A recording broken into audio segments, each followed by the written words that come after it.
Hey YouTube, it's Labor Day, getting a little late in the afternoon. Temperatures are starting to cool down a little bit here in South Georgia, and we're grateful for that. And been in the shop today doing a little work on these gas tank brackets. And I want to thank Russ at RR and Mark Faster Cat for their help and for their measurements and for taking the time out on a holiday weekend to help. I know a lot of people are busy during the holidays, and I surely appreciate the help, guys. It was definitely needed. I was kind of at a crossroads and didn't know which way to go with these, but I appreciate that. We'll get into what we did and how we did it, and to the best of my recollection, these brackets did go under the corners of the exhaust hanger brace flange, and so we went back that way, and that should have given me some indication of placement on these, but I was really glad that that I was able to get some measurements, and that helped out a lot. That assured me pretty much of where they were going to have to go. The way this has been pieced together, the trunk pan dropping in, this patch pan dropping in over from the top side, and this is being the old part here.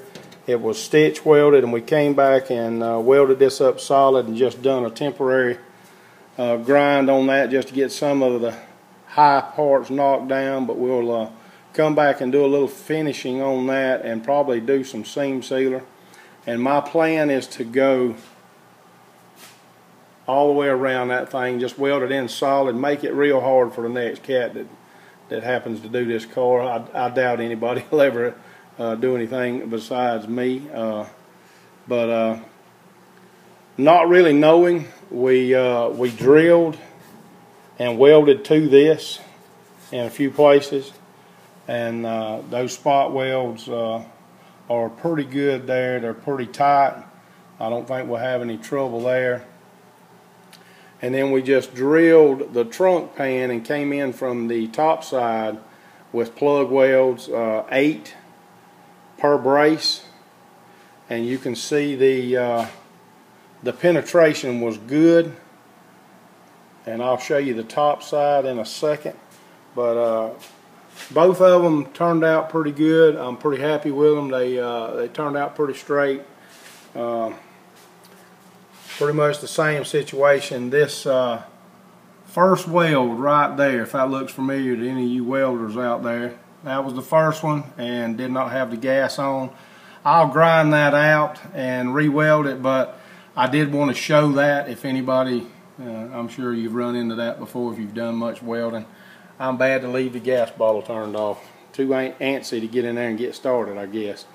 But the cross rail drilled and welded and got good penetration there. We did a 2x2x3 across the top, and same thing on each one. Good penetration there, and happy with it. Hope the gas tank fits like it's supposed to.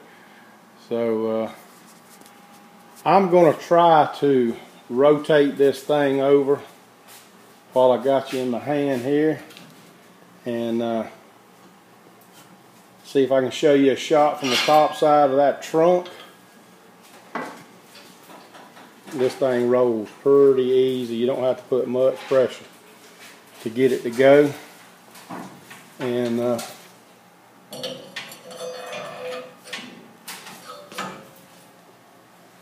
I know I told you guys that I built this rotisserie myself, and I did, and I looked at some and knew basically how I needed to do that. But originally I built it with a little spring-loaded mechanism with the pin that ran through, and you just pulled from here back, rotated, let go, and it would find the hole. You know, you just set it kind of where you wanted it.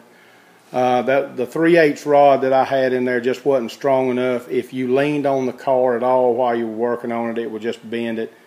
And so I drilled the holes out a little bigger and just found me a big screwdriver. And that's, I mean, most of the time you don't move the thing around a lot, so that works good enough. But I'll take you around back, show you the inside of the trunk. And you can see the 8 plug welds per brace. And again, I have not dressed those welds. I just kind of went over them a little bit with a brush. I'll do that later. My plan is to clean this trunk up good and go ahead and epoxy that thing and whatever. I want to make sure I'm through underneath and I don't have any more welding to do before I do anything, and that goes for the bottom as well. I know that looks a little bit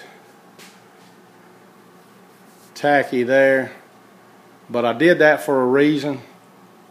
I didn't want to put a piece in there and weld it until I knew about this tail panel, and we did get the new one in Saturday. I can't remember if I talked about that at all, but I did test fit that thing just briefly, put it up there, and it fits in there pretty good. And again, Mark reminded me to make sure and lay that deck lid in there to make sure I didn't have any problems with fitment and with the gaps. And what I did is I cut this little lightweight 1x4 piece, and I cut it a little bit long. And the way these quarters are is they get a little longer towards the back windshield. So I laid it in up there, and then I pulled that thing down till I spread that quarter out, or these quarters, to where I've got about a 1/4 of an inch gap when I lay that deck lid in there. And I'm just going to leave it clamped up like that. I did get I just put some reference marks and a couple of measurements on there in a couple of places. So that'll help me out when we start on the tail panel. So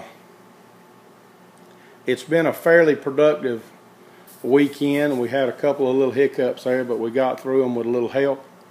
And I'm kind of starting to babble and think about what I need to talk about, so that must mean it's time to go. One thing I did not show, and I'll see if I can do that, the cross rail extensions, finished both of those. And I didn't really say much about those, but I did that first and then started on the braces. And you can see there, none of the welds are ground down yet. They did turn out good, as the extensions did, and I think we're going to be good with those. So the only other thing that I can think of right now is, if anybody's curious, I know having welded for about 25 or 30 years, there's a lot of different ways to do things and a lot of different mixtures of gas, and most everybody uses, what's common is a 75-25 mix. I use a 95-5. It's just a little bit cleaner for me. The only trick to that is what you're welding on, you need to have it clean. The 75-25 is a little better. As far as welding on rusty stuff, seems like, you know, through the years, that's just one of the things that I picked up on. I do like the 95-5 if anybody's interested in knowing what I weld with, but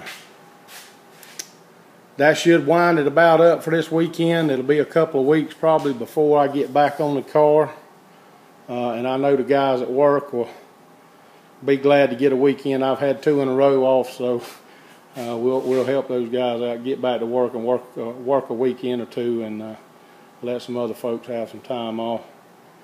So again, I want to thank everybody for your help. I want to thank my subscribers. There's been just an inflow since the shout out from Mark, and I got one a little earlier. I believe it's Idaho 2nd Gen, and he was mentioning some things, and I had already done everything that I've shown you on the video today before I got his comments, and I want to thank him for that. And I'll definitely be, I'm not afraid to ask questions, that's for sure. So so that's one more place to go for help, and if I can ever be of any help to anybody, of course that's what this is all about, and I'm glad to be here with you guys. Hope everybody has a good work week, and until we can do it again, see you.